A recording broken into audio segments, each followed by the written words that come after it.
राम नामरे कंपिला मंदिर। आमे समस्ते जानिछे प्रभु श्री रामचंद्रंकर सबुठारु बड़ भक्त हेउछंती प्रभु हनुमान।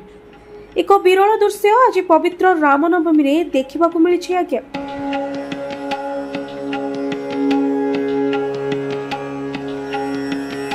देखंतु ए विजुअलटी किपरि भगवान को कोଳରେ मुंड रखी सोईछि ए मांकड़टी, जेपरि परम सुख लाभ करुछि। प्रभु को कोଳରେ मुंड रखी शांति रे सोई पड़िछि मांकड़टी।